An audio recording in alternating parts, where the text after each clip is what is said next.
So friends, good morning. Good morning. My name is Alice and today I'm gonna be your tour guide. Together with me you'll be accompanied with our driver. His name is Victor. The way to Chernobyl will take us approximately 2 hours, but it's totally depends on the traffic jam in Kiev. On our way we will make a stop at the gas station if you need to buy some tea, coffee, snacks or else. By the way, the canteen in the exclusion zone is closed because of the COVID. That is why buy some food at the gas station. It will be very good shop. You can buy some hot dogs, you can buy some burgers, you can buy some sandwiches or else. But please buy them because we will be inside the exclusion zone till the end of the day. Quite a long day. Okay? Okay. I can hear you. Okay? Yeah, okay. Oh, very good. Anything else? So today I'm gonna be your tour guide slash mother slash the most trusted person. So if you feel too cold, too hot or something is bothering you, just let me know, okay? Okay. As you can see we have 2 groups here, English speaking and Russian speaking. So all the information I will tell you in English. Some information I will tell you inside the bus and some information outside the bus. So don't worry, you will hear all the same stories, okay? Okay. Good.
Vadim.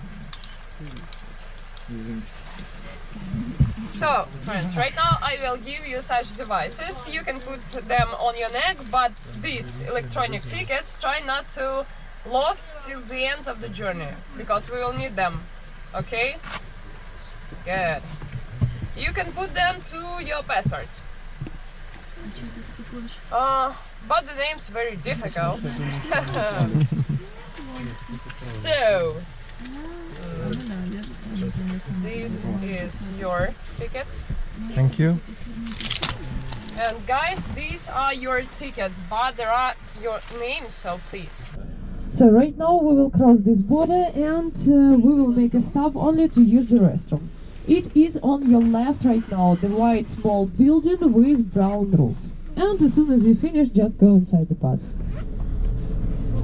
So right now we are in 30 kilometer zone, which is not so dangerous as 10 kilometer zone. For more than 30 years, this zone is abandoned. no one lives in this area, and it becomes like a natural reserve.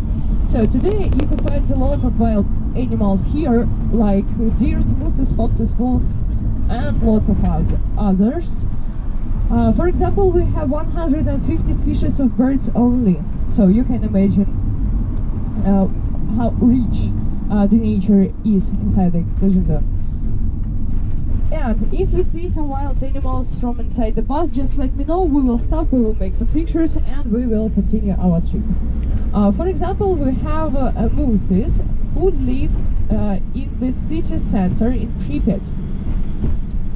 And if you see some mooses in Pripyat, just let me know, we will make some pictures and go, and we will choose the different way.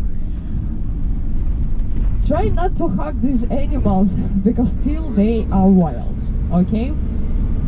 Good. So about the rules that you have signed, have you read them? Yeah. And what is the main rules? Not touch anything. Difficult to say, right? They are all important, they are all main. Okay, right now I will tell you about some of them at least. Maybe about something I forgot, but don't worry. If you broke those rules, I will let you know. So you cannot put any your belongings at any surfaces inside the exclusion zone. It is forbidden because we still have the radiation inside the exclusion zone. You cannot sit at any surfaces in the exclusion zone. You cannot eat on the fresh air, only inside the bus or in the canteen. You cannot drink from the open sources, only from the bottles with narrow necks that you brought with you. Any activities inside the exclusion zone is forbidden. So today we are not going to hunt, we are not going fishing, picking up mushrooms, berries, or else. It's all forbidden inside the exclusion zone.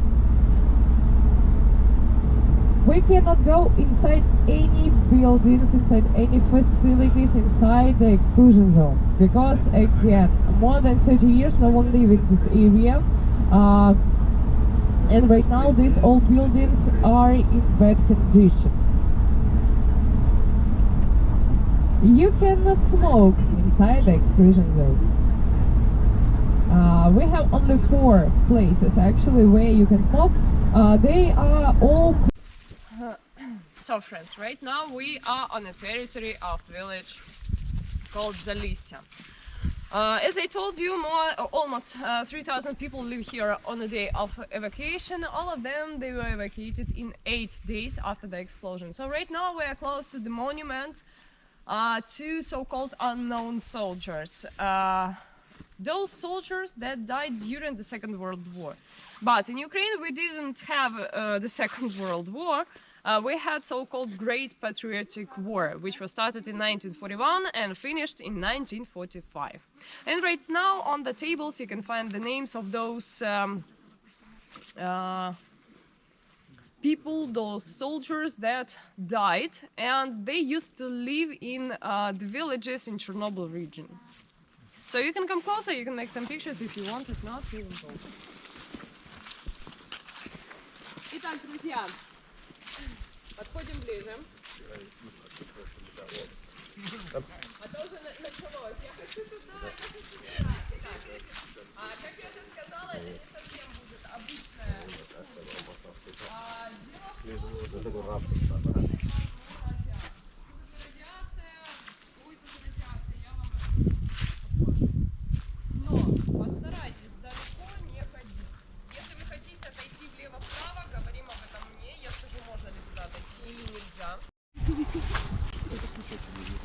что все равно он трещит. Он там типа щелкает, это я подогреваю.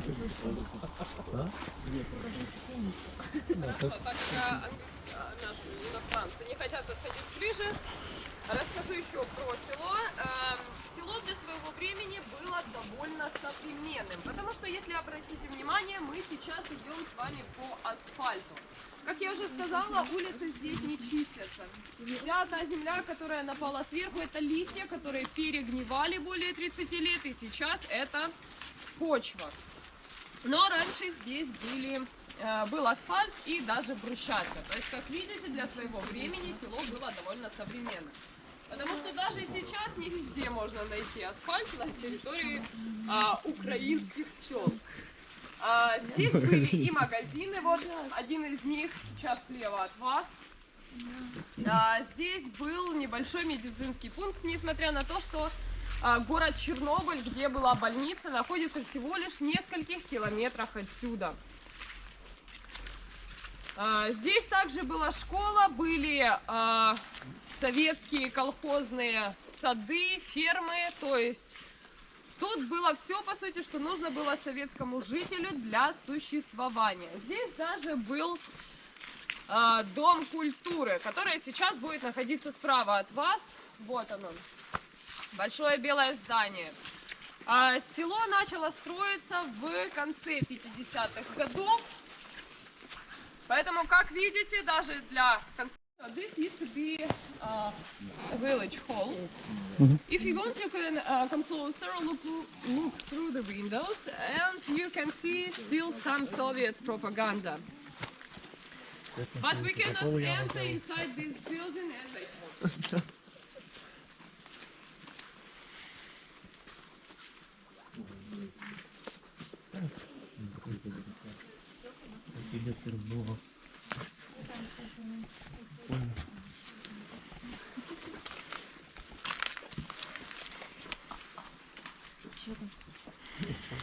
Дом культуры, стандарты. А во сколько дискотека начинается?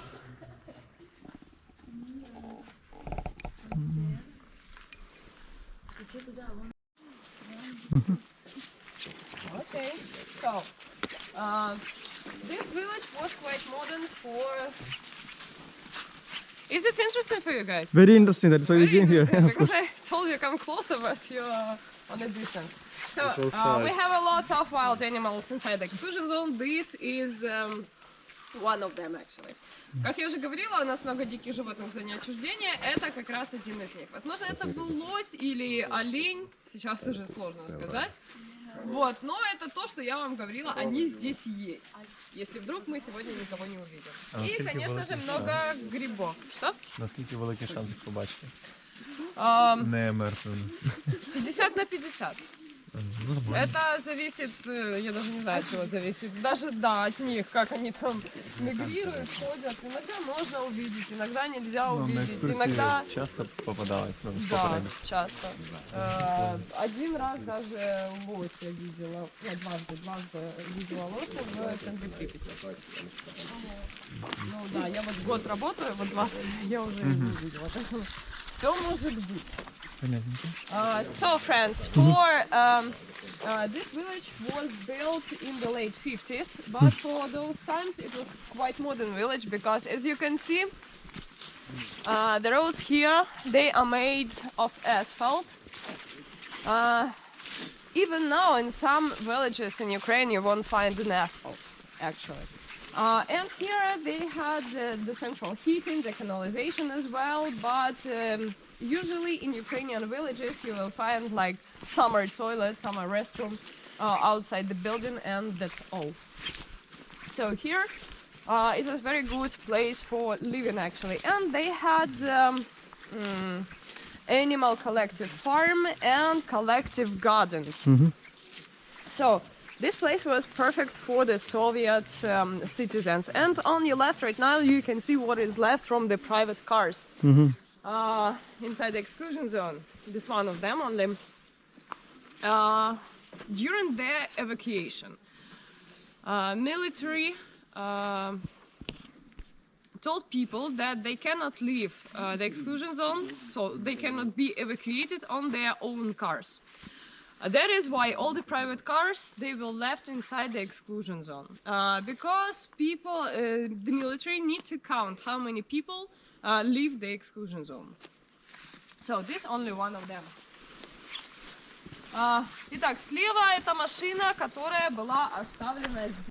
тех людей, которые были эвакуированы, чтобы знать количество, сколько людей выехало, сколько еще осталось. На частных машинах такая практика была бы очень сложная. Вот слева еще одна машина, которая осталась. Напоминание нашего советского патрола. So on your left it's one more car that you can see, which was made in the Soviet Union.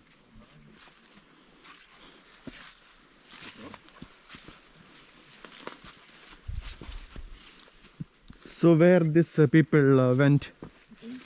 They were evacuated to really interesting places like summer kids camp, dormitories at first. But if they have some relatives, for example in Moscow or in other cities, they try to go to these relatives. But later they were evacuated to no. The government gave them the new apartments. For these people, the people from Zalisy village, the government built another village and called them New Zalisy. Right now it's in Kiev region. And still people live there. You can go inside this building if you want. Just be careful because the floor is quite bad here. Вы же ближе подходите и не кричите об этом. Как я уже сказала, да, в здание запрещено заходить. Но тоже кайф ехать в зону отчуждения и никуда не зайти. Вот. Да, можно zajти.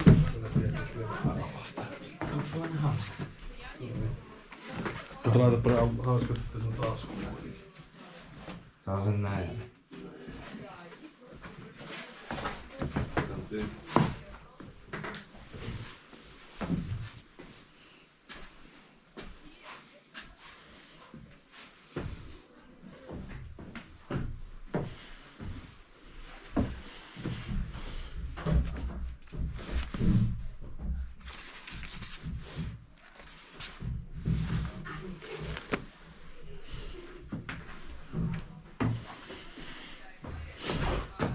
Hei.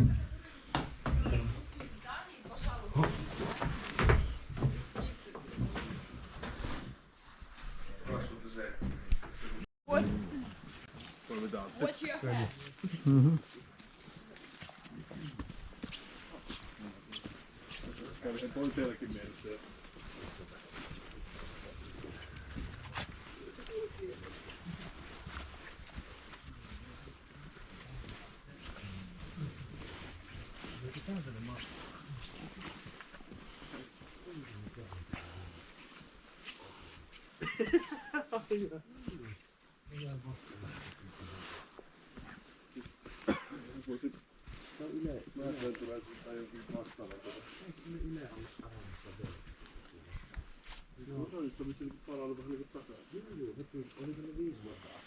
So can we go inside this house? Yeah, we will.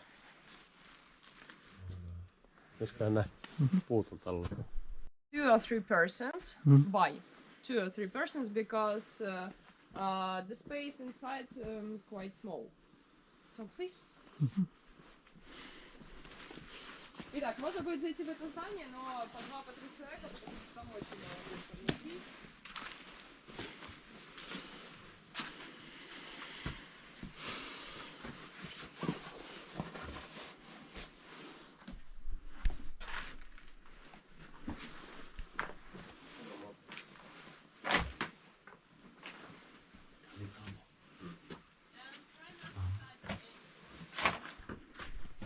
And then all this stuff they were buried under the ground. But something that we can find right now, for example, this metal box, this was made by looters and by stalkers. Stalkers, they are people who go inside the exclusion zone illegally. We call them after the computer game with the same name, Stalker. Right now we have a lot of them inside the exclusion zone, and time to time they can move such things inside the houses, outside the houses, for really good pictures, for photos. But officially we cannot touch anything in the exclusion zone. Not any plants, trees, animals, anything, because it can be radioactive. So is this place also radioactive? No, you can look at your gig counters and like the level will be in norm 0.15. I will explain you how to use them. Don't worry. Actually, I can explain you right now. Do you have them? Yes. So, how to use them? Time to time they will go in a sleeping mode. To wake them up, you need to press this button shortly only once, and it will show you some numbers. Right now it's 0.11 microsieverts per hour. According to Ukrainian law, the sanitary norm is 0.30 microsieverts per hour. It's almost for every country. But not for those countries that settlements situated higher in the mountains. For example, Georgia. For them, it is 0.40 microsieverts per hour. So it depends. Then, if you want to measure any object, you just need to put it closer to the object, but to hold it at least in 5 centimeters above the object. For example, right over here. Right like that. Because I told you we cannot put anything at any surfaces inside the exclusion zone. And in this case, it will show you some numbers. Radiation, okay, in 10-kilometer zone, we will have some so-called hot spots. Actually, it can be really small spot, but it can be very, very radioactive. So, the most sensitive part here is the screen, so try not to squeeze it. And that's all, probably. Yeah, I think that's all. So, it's a typical Ukrainian, actually, house. Там русская печка. No. Прям настоящая. Вот это и там где лежат. So, it is typical. Do you have any questions about this place? No? Sure? Okay. Let's go then. Let's go back to the bus.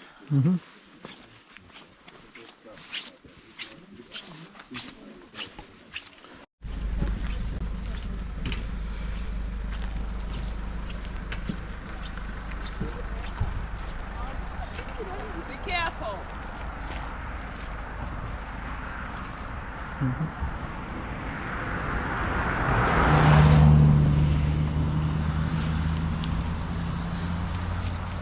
Итак, как вы уже догадались, это раньше был въезд в город Chernobyl. So, as you can guess, this used to be an entry to Chernobyl city. Almost 14,000 people live here on a day of evacuation. All of them, they were evacuated on 5th of May. And guys, be careful because there is a bus.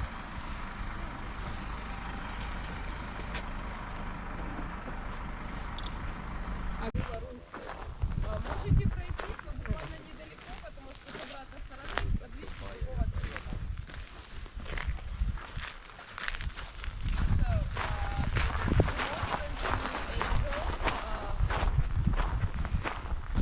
But it's connected to the religion, so it's not really interesting.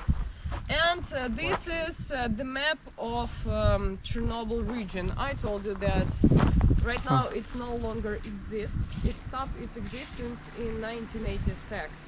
Right now it's Ivankov region. Ivankov is the nearest city to Chernobyl exclusion zone, so that is why they call it Ivankov region. But used to call Chernobyl region.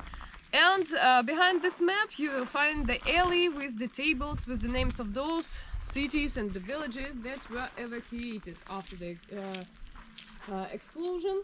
More than 90 of them on the territory of Ukraine and more than 80 on the territory of Belarus. Almost 200,000 people were evacuated from the exclusion zone. 200,000. Yes.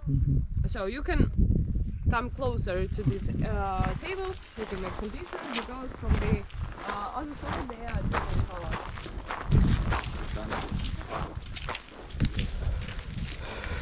Есть какие-то вопросы?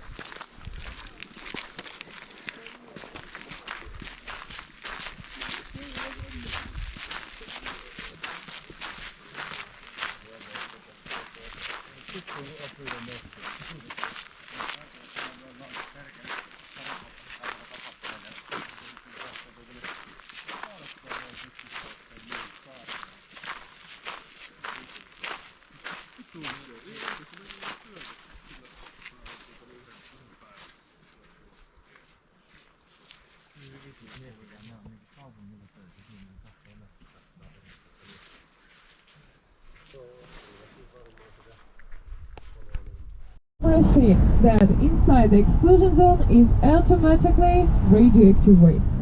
All these trees that you can see, all the animals that you will see today, everything. So what can you find inside these burial sites? Everything started from the trees and finishing with the personal belongings of evacuees.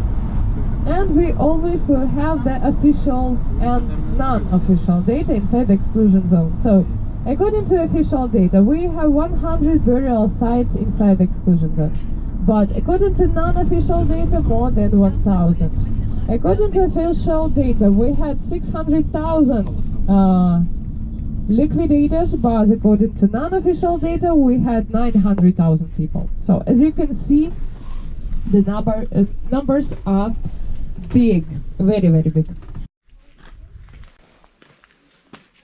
It's Lenin statue. Yeah. Why still Ukrainian using this one? Because I heard. This monument, this statue was in city, not the city hall, but village hall that right now on the territory of this town.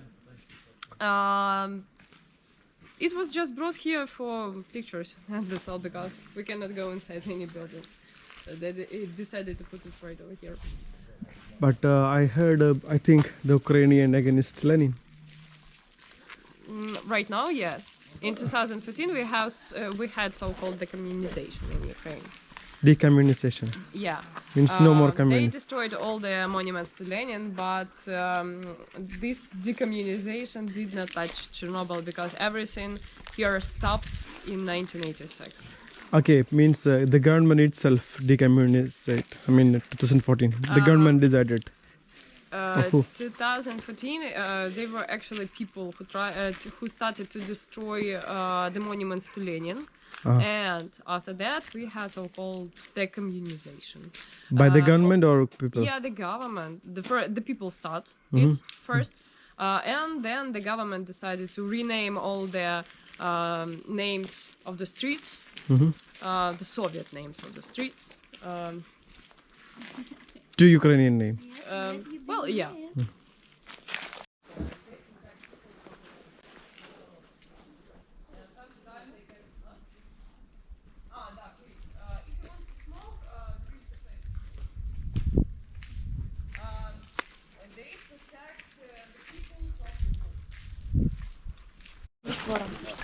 Но сначала скотчем соберите папочку.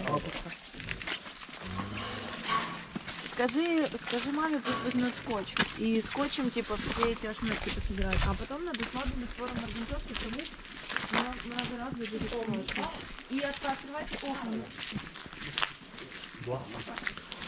Да, вот если несколько раз не помыть, откройте окна.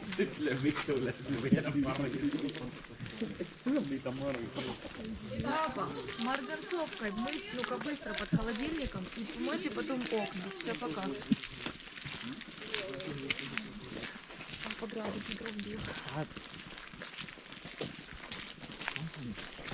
Okay, so everything that you can see on your right, this used to be a civil part of the town. And everything that you can see on your left, it used to be a military part of the city, of this town. Almost 2,000 people live here.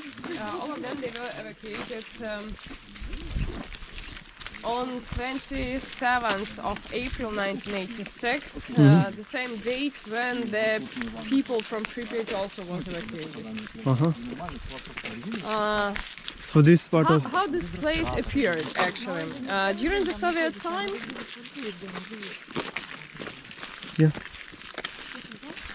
during the Soviet time, the military officers, they were privileged, and when they have changed the place of service, they can bring their families with them. That is how this town started to appear.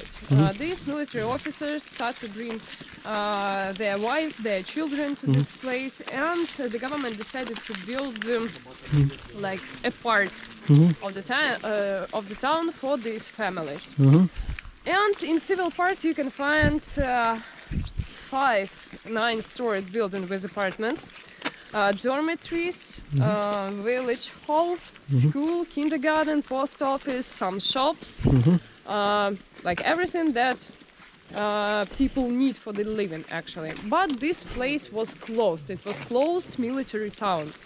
So without the permission you cannot enter or you cannot go outside of this town. And even if your relatives want to visit you, they need to have a permission. They need to have a permission. But first they need to pass the check. This check can be can last for several weeks even. Only after that they can go inside and visit you.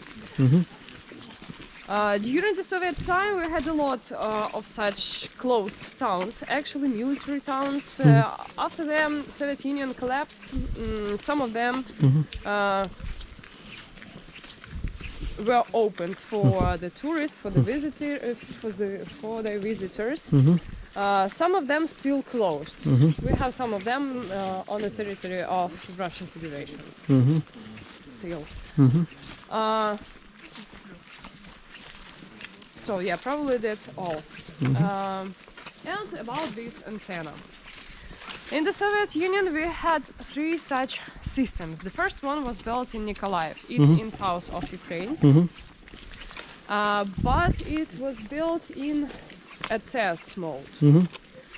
It was launching only in a test mode. It showed good results. That is why the government decided to build this one, and they call it Duga 1. Because actually this was the Duga 1. Duga, yeah. Like an arch. It's the principle of service. They call it Duga 1 because actually this was the first antenna that should work, but actually it never did. Like in proper way, at least. So this one never used? It used, but it never showed good results. Their scientists tried to modify it twice. And in 1986 it's supposed to be operated, like officially, but it never happened. Because of the explosion, yes.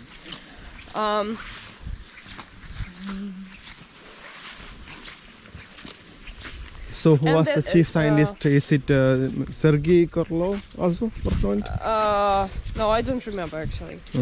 So the last one was built in Komsomolsk-on-Amur. Right now it's territory of Russian Federation. Which place? Komsomolsk-on-Amur. Comes it's in east of the Russia, if to look on the map.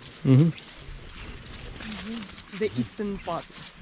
This system consists of the transmitter and the receiver. This one was the receiver and transmitter situated in 60 kilometers away from here in a secret military town which was called Lubich 1.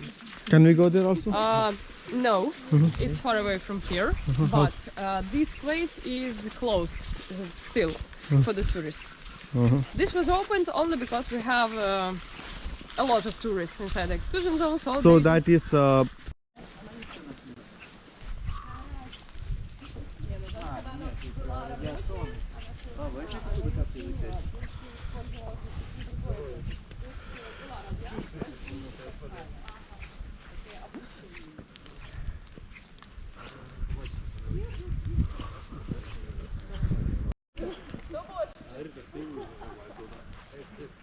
как я уже говорила, высота этой антенны. Чисто интересно, вес никто не знает. Вес? Сложно.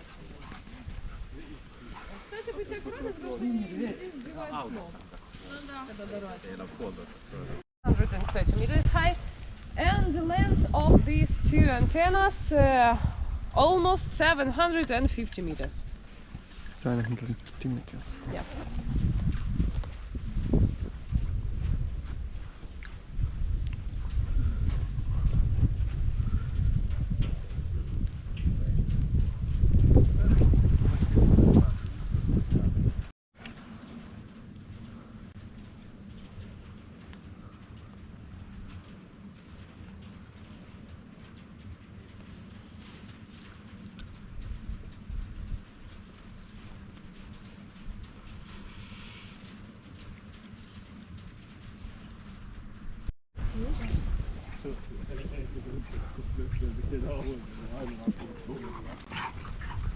Итак, друзья, подходим ближе, немножко расскажу о радиации, потому что никак не хватает времени, чтобы ее рассказать.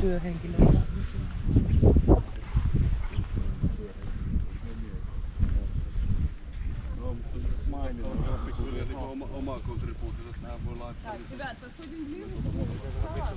Так, по поводу радиации. Поставить. Больно? A sheet of paper between you and the source of alpha radiation, you'll be safe. Beta radiation, it's also particles, but in this case you need a sheet of metal to be protected from the beta radiation. So you need to put a sheet of metal between you and the source of beta radiation. And gamma radiation. Gamma, they are waves. In every city, in every village, everywhere we have gamma radiation. According to sanitary norm, it is 0.30 microsieverts per hour. Your Giga counters, they can show you only the gamma radiation, only these waves. How can we be protected from the gamma waves? It's only time and distance. Spend less time close to the source of radiation and then to go as far as possible. It's the only way.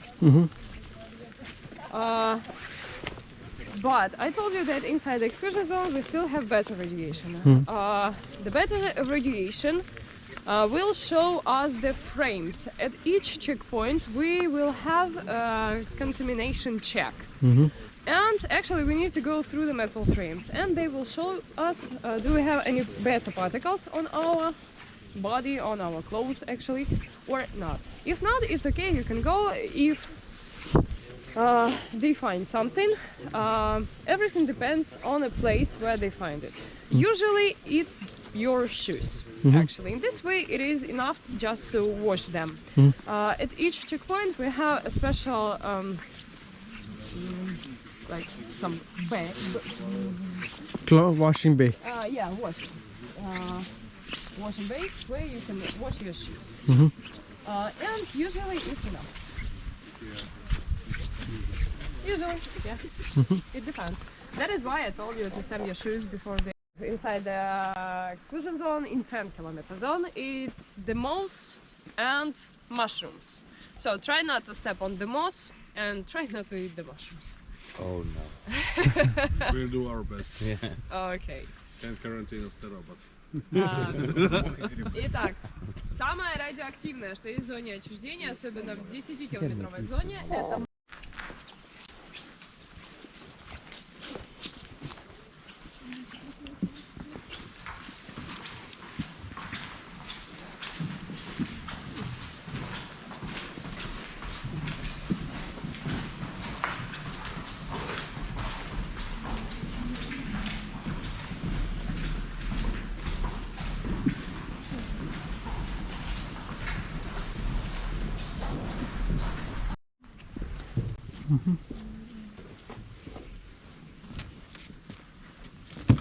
Fire extinguisher, okay.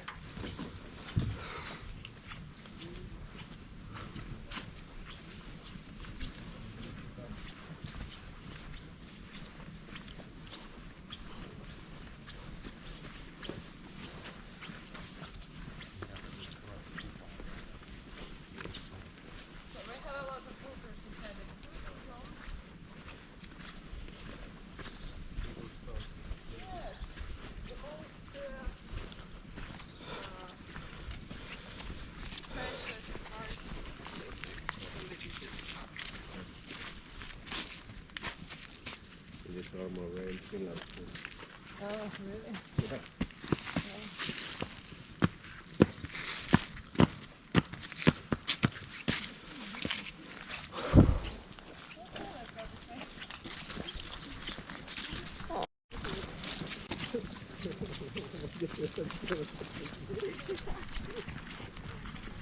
This town, and this used to be the garages for heavy military vehicles.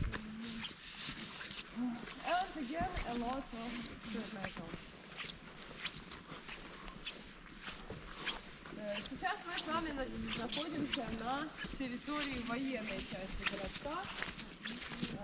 Здесь находились гаражи для тяжелой военной техники. Здесь даже можно увидеть то, что от нее осталось местами. У кого получится рассмотреть. Здесь, кстати, была даже школа вождения, но учили водить здесь на тяжелой военной технике, понятное дело, а не на обычных легковых машинах.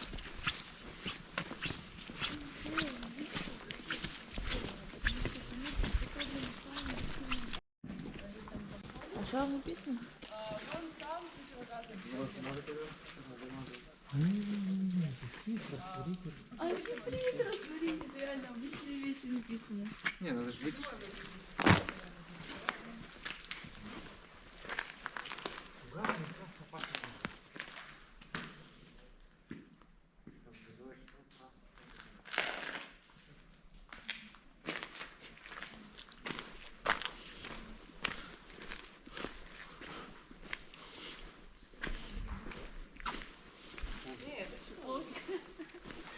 Ботанику я кое-как договорилась, что знает точно. Мне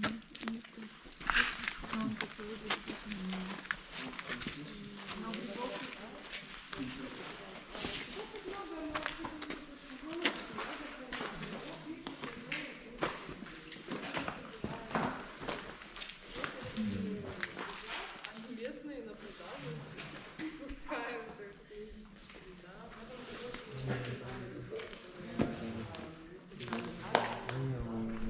Которая была нарисована здесь на стене, но сделана она была вверх ногами.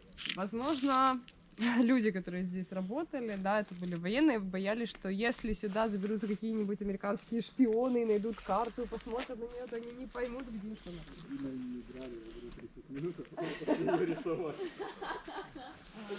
как вариант, да. So this is the map of Chernobyl region, and it was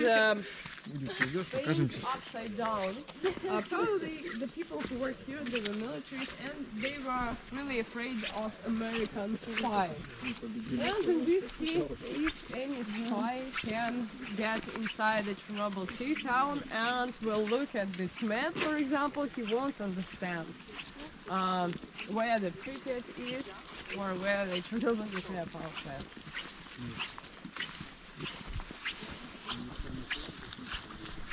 The trees and the small hills. Believe me or not, but more than 30 years ago, this was the city, this was the center of village called Kopachi. All the houses here, they were made of wood, and wood have a specific property, it absorbs water. And what is the decontamination mainly means? It means washing. And liquidators washing everything, sometimes with the help of water, sometimes with the help of water and special washing powder. That was very aggressive, and people who use it, they need to wear special protective gear. So they simply could not decontaminate the whole village, so they asked military for help. And what they did, they dig very big holes, these burial sites, and push the whole houses into these burial sites, and then cover it with a layer of soil. So right now the village Kopachi is one big burial site, and if we go outside, our Geiger counters start beeping because the level of radiation here is very, very high. башни охлаждения, которые должны были охлаждать 5-й и 6-й энергоблоки. So on your right now, you can see the cooling towers, which is supposed to cool down the reactor number 5 and 6. In 1986, we had the big and the cranes here since 1986. Сейчас справа от вас будет ржавеющее здание с кранами. Это 5-й недостроенный энергоблок. И краны здесь стоят с 86 года. Также справа от вас охлаждающий канал, который охлаждал раньше, уровень был намного выше. И сейчас эту воду используют только пожарные для того, чтобы тушить пожары в зоне отчуждения. One more time, you cannot step on the soil, only on the asphalt. I'm watching you.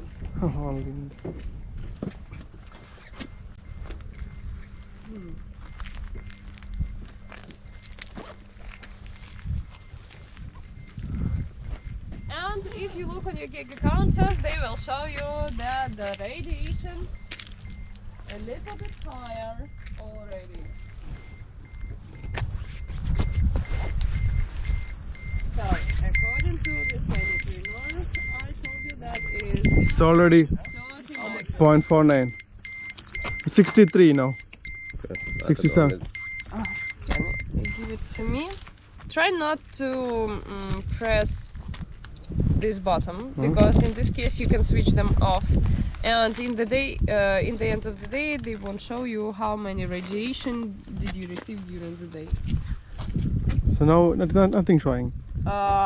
It needs like 30 seconds for recalibration, and after that it will show you some numbers. So on your left right now, this is the nuclear power plant, Chernobyl nuclear power plant. From right to left, white pipes with black cube, this is the reactor number 1. Then ventilation stack and the same white pipes with black cube, the reactor number 2. After that, white building with rusty roof, the reactor number 3, and the reactor number 4 is under the new safe confinement. Итак, слева от меня находится Чернобыльская атомная электростанция. Справа налево белые трубы с черным квадратом.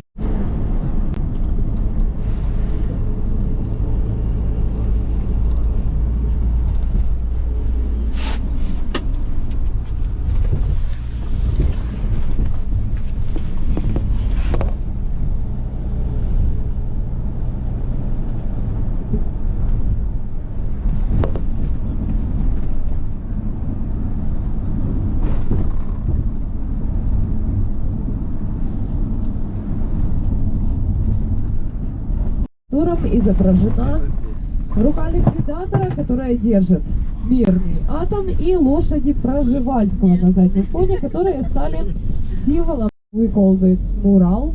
There you can see the hand of liquidator, which is holds a peaceful atom, and Пржевальский horses, which become the symbol of exclusion zone. Также сейчас слева черный памятник можно будет увидеть, это памятник Прометею, раньше он стоял в Припяти. And on your left right now, this is this black monument. This is the monument to Prometheus. It used to stand in Pripyat close to the cinema with the same name, Prometheus, but it was brought to the same place because the liquidators were afraid that looters can steal it. Его перенесли сюда, потому что ликвидаторы боялись, что мародеры его украдут. Сейчас слева от вас находится административное здание Чернобыльской атомной электростанции. On your left right now, this is the administrative building of the Chernobyl nuclear power plant. And still, a little bit more than 2,000 people work at the nuclear power plant. И до сих пор чуть более 2000 человек работают на Чернобыльской атомной электростанции, несмотря на то, что она была отключена в 2000 году. Сейчас справа от вас за трубами можно будет увидеть пруд охладителя. Раньше длина его была 10 километров. Он находится на 7 метрах выше уровня реки Припять, откуда брали воду для охлаждения реакторов, и специальные насосы закачивали сюда воду. Но после того, как в 2000 году станция была отключена, насосы эти воду больше не закачивают, пруд, соответственно, высыхает. On your right now, this used to be a cooling pond. The length of this cooling pond used to be 10 kilometers. And special pumping will pump water to the same cooling pond. But in 2000, the nuclear power plant was shut down, and the pumps was also shut down. The cooling pond situated on 7 meters high above the river Pripyat, where they take water to cool out the reactors. That is why it's getting drier with each year. Right now on your left, black cube with white pipes, the reactor number 1, after that the ventilation stack, and after that the same black cube with white pipe, this is the reactor number 2. Сейчас слева от вас черный квадрат с белыми трубами, реактор номер 1. Дальше вентиляционная труба, дальше за ним опять черный квадрат с белыми трубами, это энергоблок номер 2. Сейчас справа от вас пожарная станция. Пожарная именно с этой станции торпедного зала, потому что крыша 4-го энергоблока была полностью разрушена. On your right now, this used to be a fire station. Firefighters from this same station come first to distinguish the fire on the rooftop of the reactor number 3 and the turbine hall, because the rooftop of the reactor number 4 was almost totally destroyed. And right now, on your left, behind this building, you will see a white building with rusty roof. This is the reactor number 3, and under the new safe confinement, the reactor number 4. The first reactor looks exactly like the third one, only in mirror reflection, so you can imagine. Итак, сейчас слева от вас реактор номер 3, белое здание с ржавеющей крышей, и реактор номер 4, который находится под новым безопасным конфайнментом. Реактор номер 4 выглядел точно так же, как и третий, только в зеркальном отражении, поэтому можно себе представить, как они выглядели до этого.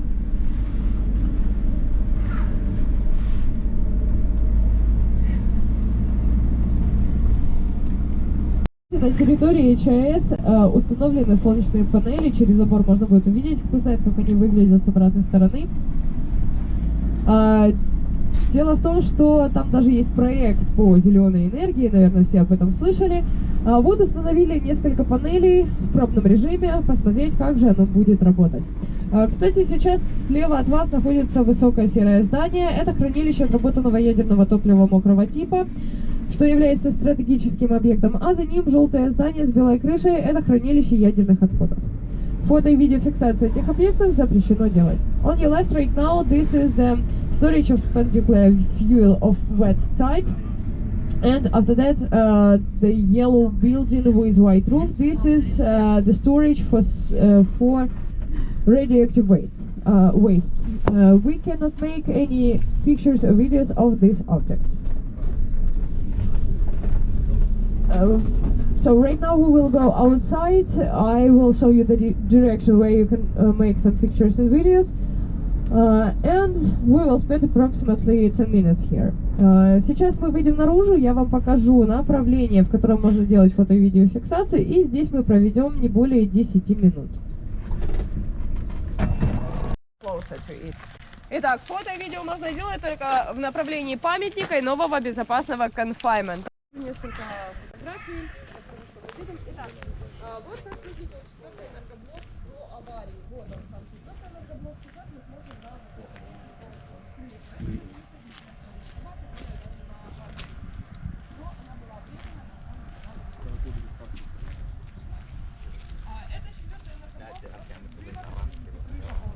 Уничтожена, вот он 3-й энергоблок, который выглядит точно так же, как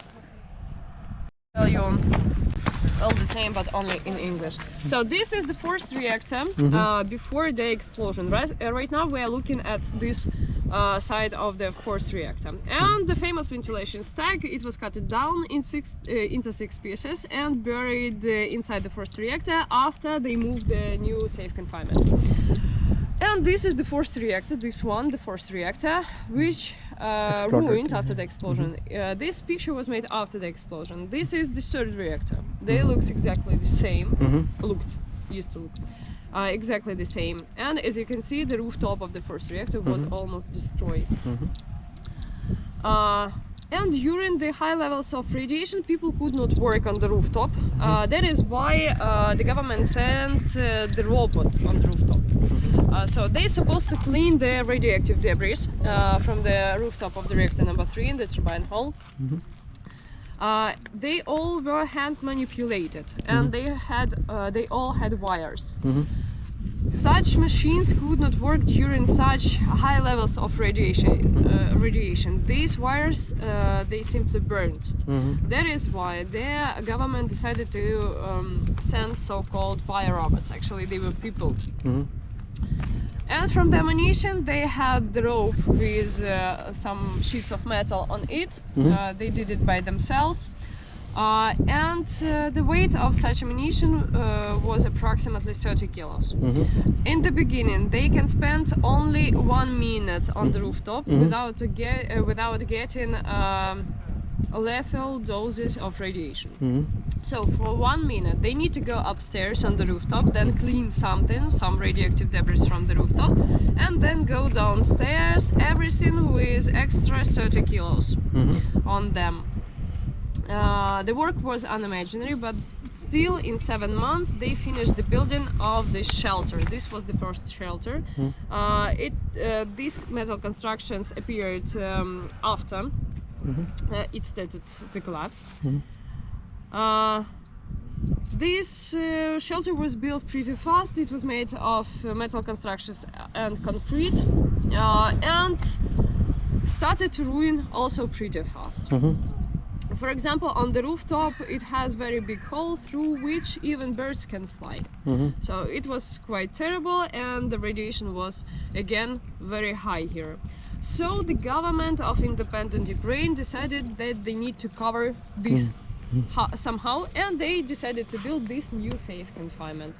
They built it in 300 meters away from here, in this, close to those cranes, because they were really afraid that the shelter can ruin, and in this case they cannot finish the building of the new safe confinement. This is the biggest movable construction in the world. The height of this confinement is 108 meters, and the weight is 36,000 tons. So I heard that about 2% of Ukraine's GDP they spent for this. Sorry? 2% of Ukraine's yearly GDP they spent for this. Maybe. Yeah. Actually, we had 40 countries who helped, yes, the building in this building. They donate money for the building of this confinement, and the main company was Navarka. They built it together with our Ukrainian company.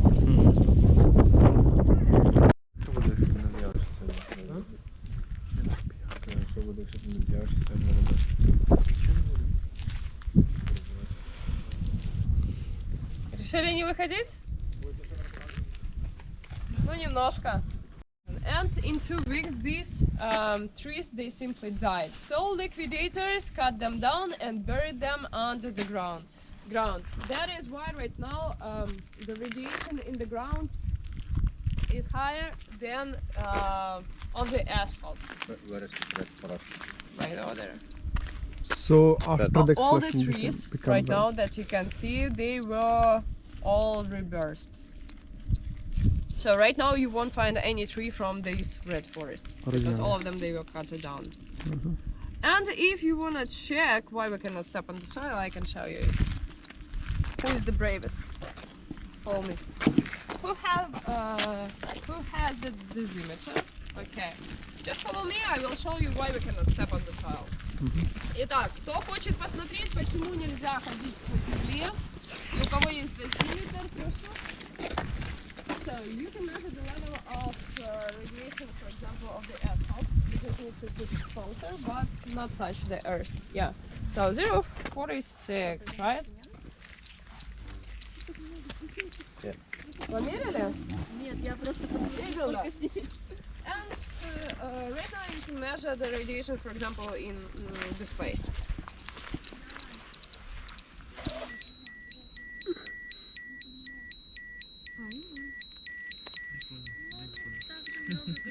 Ну, 3. Тут можете. Ну, можете туда пройти, там еще выше будет. And with each step it's gonna be higher. А если поднести ближе к земле, то будет еще выше. How much now? Oh my god. 10 post. Very good.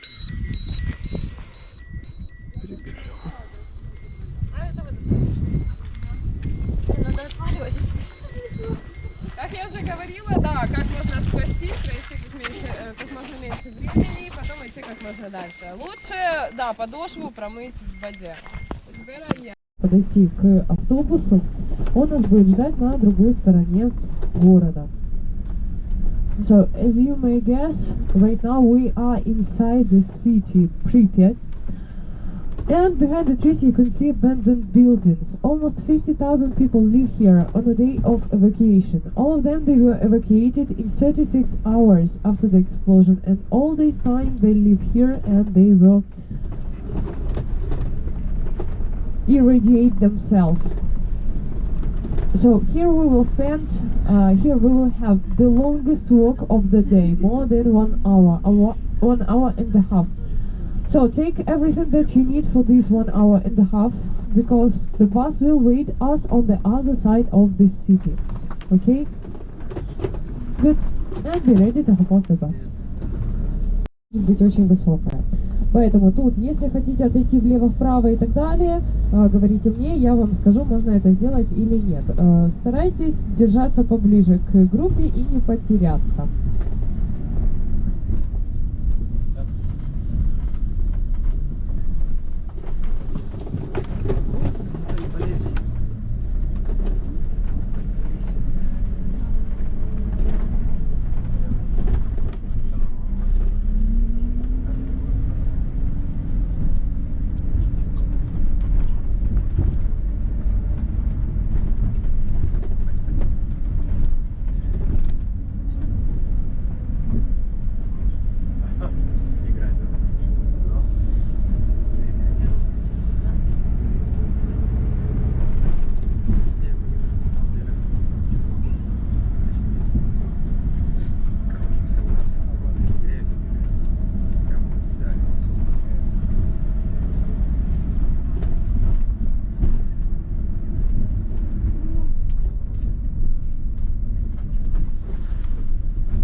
Итак, друзья, здесь будут свои правила.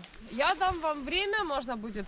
friends, right now we will have some special rules at this location.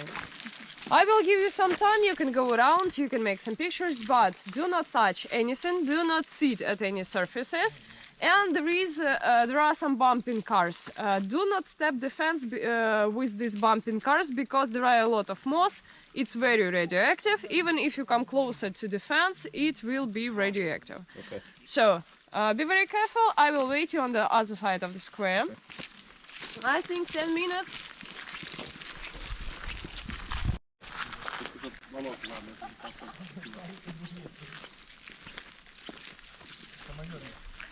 Joo. Eikö? Joo. Niin lähtee kengät tuohon. Älä. Mä oon nyt menty lähempää.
Авария случилась за 5 дней до 1 мая. Как-то холодно, да? Всем холодно?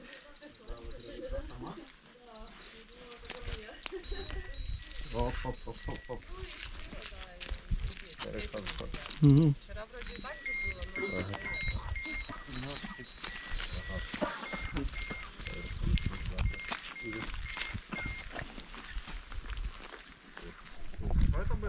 Close to... Туда можно ходить, если что? Да, можете там посмотреть, я не знаю, на что там смотрят. That building?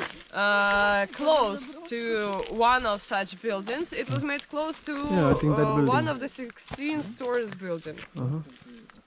This is how the liquidation looks in action. After the liquidators finished the building of the shelter, the people allowed to come back and take some of their belongings, because during the evacuation they cannot take anything except the money, documents and some food. That's all. That is why in 7 months the government allowed them to come back to take something. But each such person was accompanied with the dosimetrist and the police officer. So if they wanted to take something, first the dosimetrist check it, and only after that they can take it. If it is not radioactive, of course. Good luck on finding them. Yeah. After that, all their belongings were just thrown away from the windows, from the balconies, outside. And after that, the grabbers put it into containers and buried them under the ground, into the burial site. So right now, if you go inside any building, you won't find anything like some furniture or else. Maybe in some apartments, some old sofa or armchair or something, but nothing more. So This city was Soviet utopia, but you won't find any monument to Lenin in the city because there is no any monument actually. But in the city there were a lot of Soviet propaganda. All this propaganda was on posters like this one. And after the explosion, all these posters were brought to this same room. So right now you can look inside, you can make some pictures of what is and see what is left from this Soviet propaganda.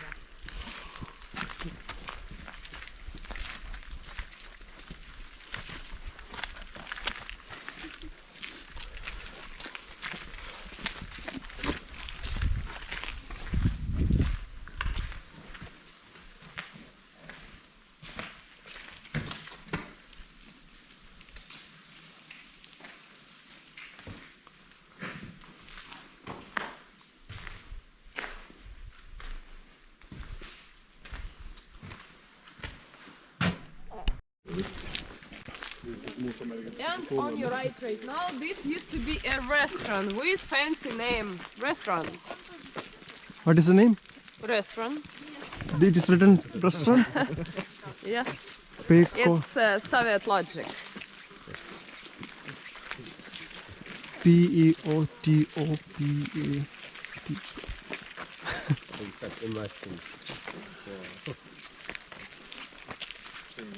Have you noticed that in the city there are a lot of wild roses? Wild? Wild roses, this one. Oh yeah. What is it?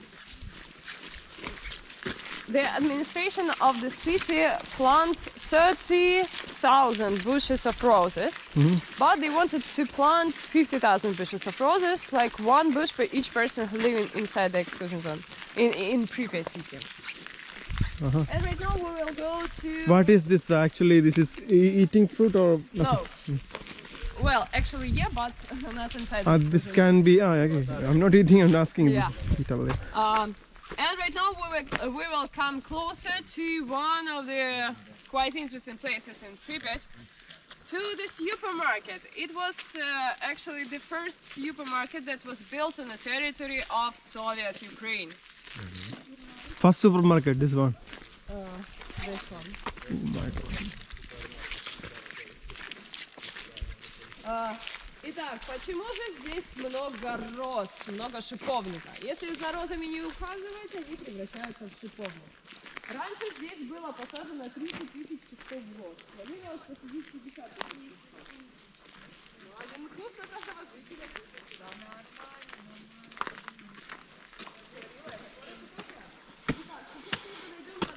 First supermarket in Soviet Ukraine.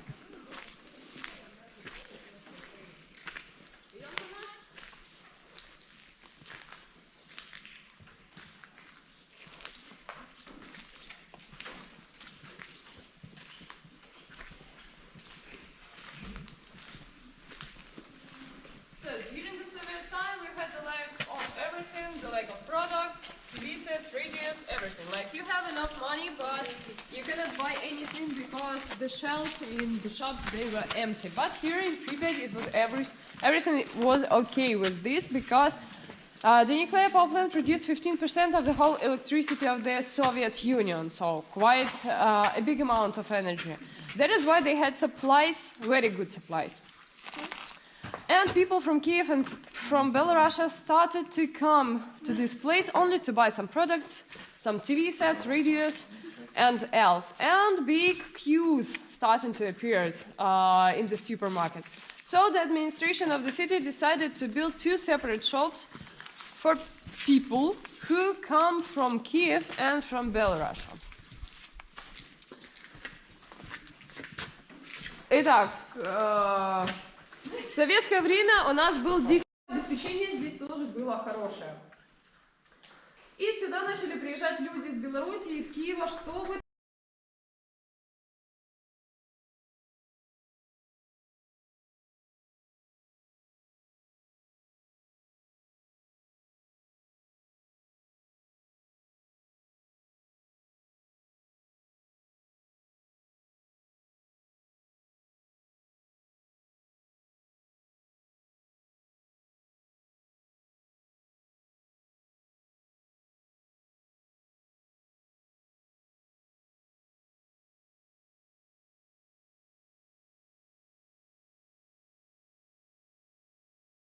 That is how the city hall looks before.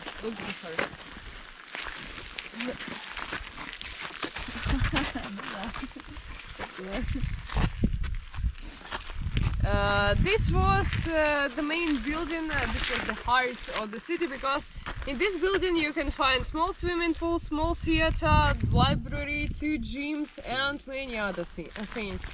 So this was the main building where you can spend your leisure time. How the city looked at night. They had cheap energy, they had the nuclear power plant very close to the city. That is why almost all the signs were shining at night. And right now you can find even these lamps on the building of the hotel. Даже и сейчас можно увидеть лампы на торце отеля. Итак, будем двигаться. The main buildings in Pripyat city. This used to be a city council. All the main decisions were made exactly in this place, but the sign complex and but the name complex and the sign of radiation appeared after the explosion, because till 2002 here we had a lot of workers, and in this city council as well. And of course the governmental commission also work in this place. They live in the hotel and work in this same place.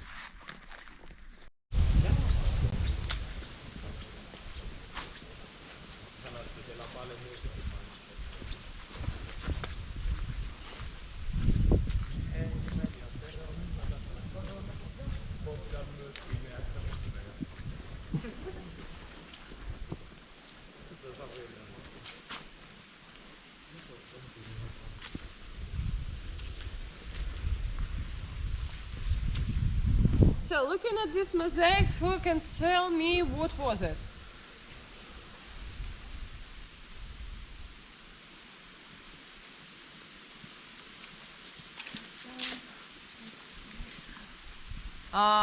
It used to be a musical school.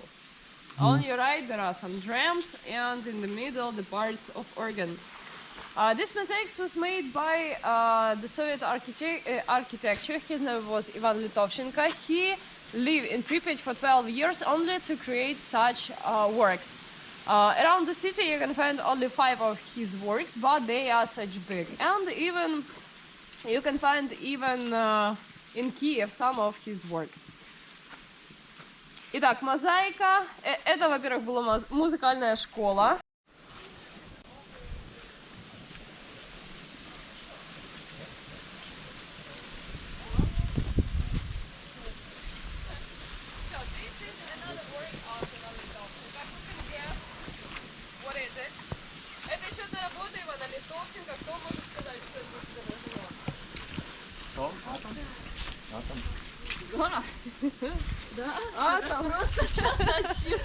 Атом, а вокруг него энергия. This is an atom and the energy around it.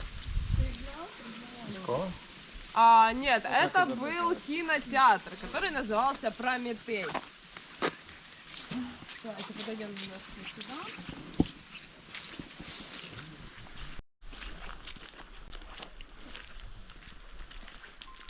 Проходим.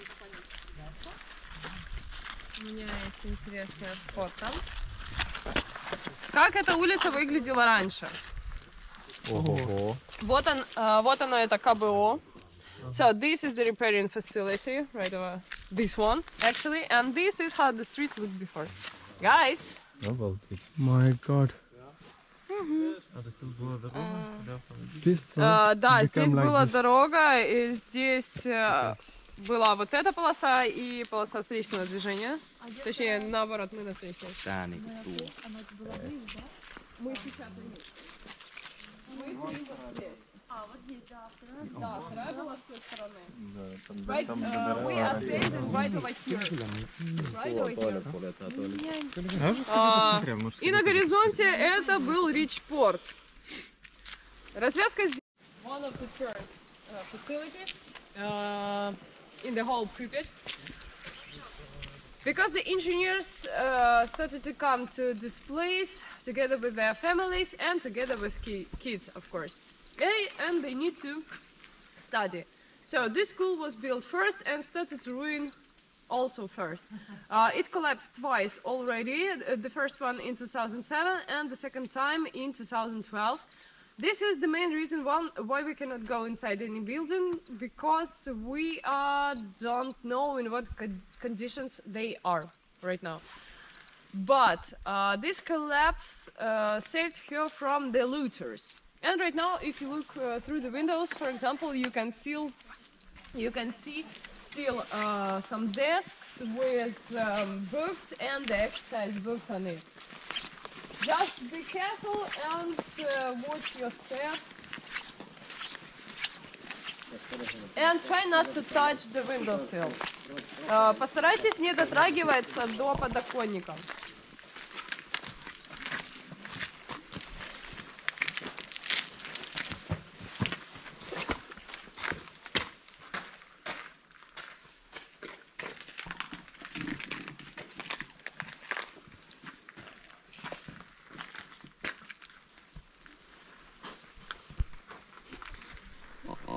Number 126 of Pripyat city. Exactly to this place the first firefighters were brought, and still inside the basement you can find a lot of clothes of those firefighters. That is why this is one of the most dangerous places in Pripyat, because of the radiation. They still very radioactive. But he was jailed for the mistake. No, not for the mistake, for 10 years. Because he was one of the 6 men who were blamed in the explosion. And he go out of prison in 7 years. Because he had bad health, and in 2007 he died, because he had very bad health. Even right now we have a lot of liquidators, but they all have very bad health. Some of them still alive, some of them not. So the main chief engineer who did the mistake, 7 people, right? How many people? 6 people. 6. All the 6 people went to the jail, or Yes. For 10 years? Not all of them. Some for 3 years, some of them for 5 years, and some of them for 10 years. Yes. Okay, they got blamed. I mean, because of the mistake. Yes. All died also? No. The head of the nuclear power plant, Brikhanov, he's still alive and he lives in Kiev.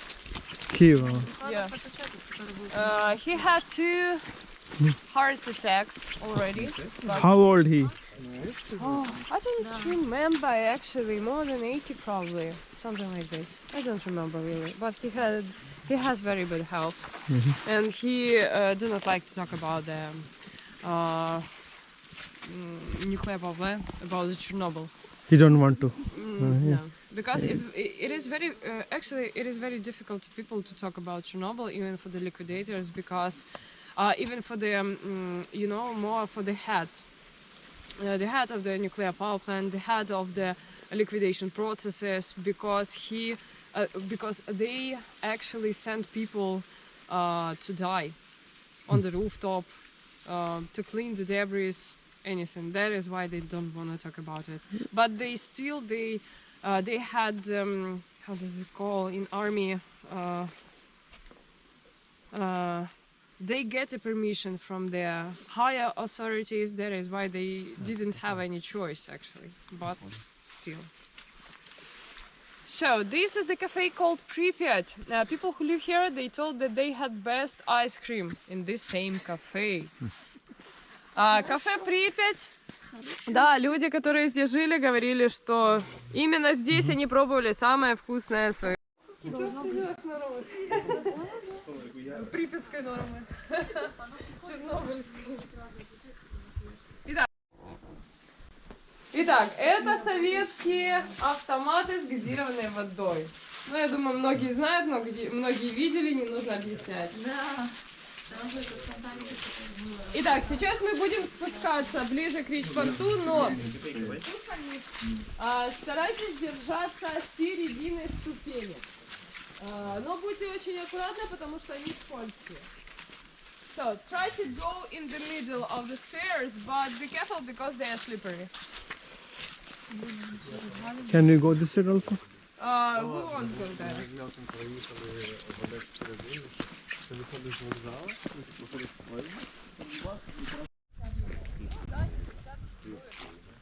Просто это единственный способ, во-первых, а во-вторых, очень много на себе не унесешь воды, а здесь они могут быть неделями.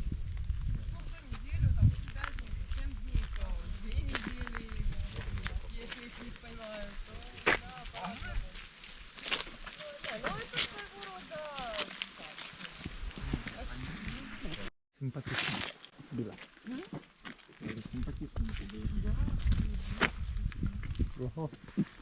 And this was the river taxis. Это были речные такси, метеоры, которые курсировали с Киева из Беларуси. These boats come here from Kiev and from Belarus. А то я типа ни разу так и не фоткала эти места. Same place. Same Oh my place. god, now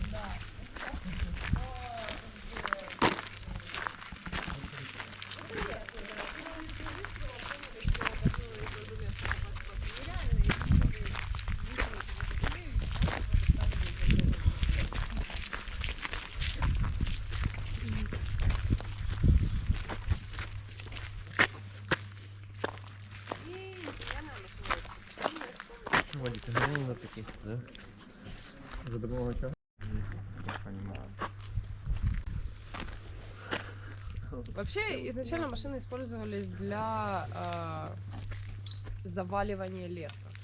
Валили лес. They wanted to make a hole in a wall to cool down the force reactor directly, but they failed.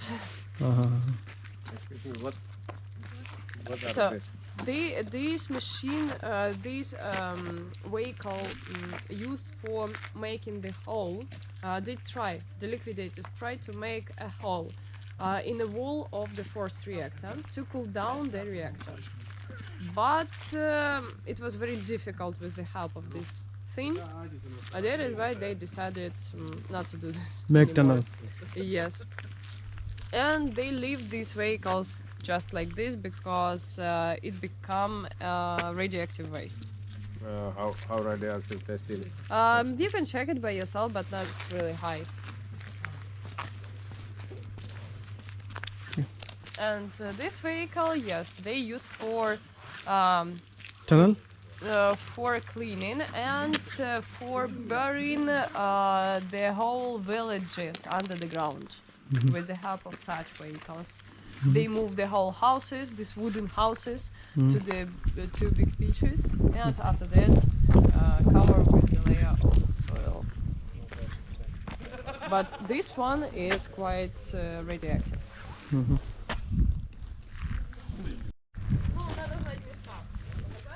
Да, куда надо подносить бабли? Что-то там пикнул.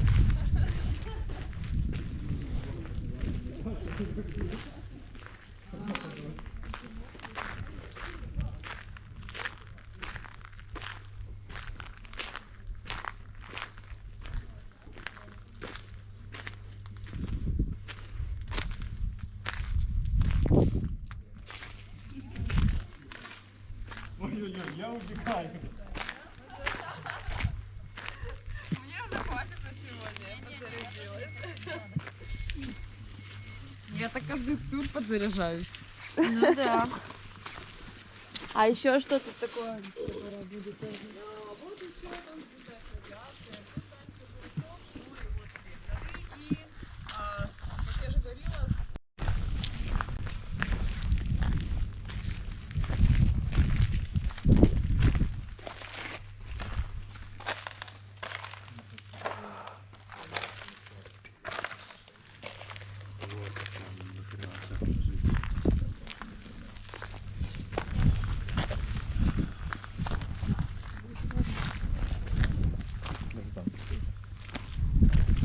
так, хотите пройти еще дальше или пойдем обратно?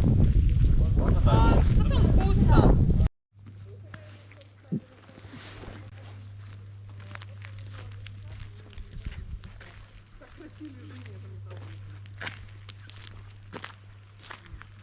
Поэтому все то, что делается в зоне отчуждения, оно не бесследно не уходит. Так, кто-то у нас потерялся там. Хорошо, когда фото. Сейчас выйдет. Хорошо. Когда идем в эту сторону, там есть еще одна такая машина. Кстати, вот то, что я говорила, не все машины использовались по назначению. Например, вон та машина, это изначально был тягач. Тягач тяжелый.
Very beautiful.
in your hands and we will check the level of radiation that you have received during this day.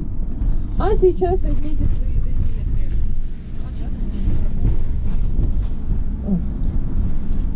А сейчас возьмите свои дозиметры в руки и проверим уровень радиации, который вы получили за день.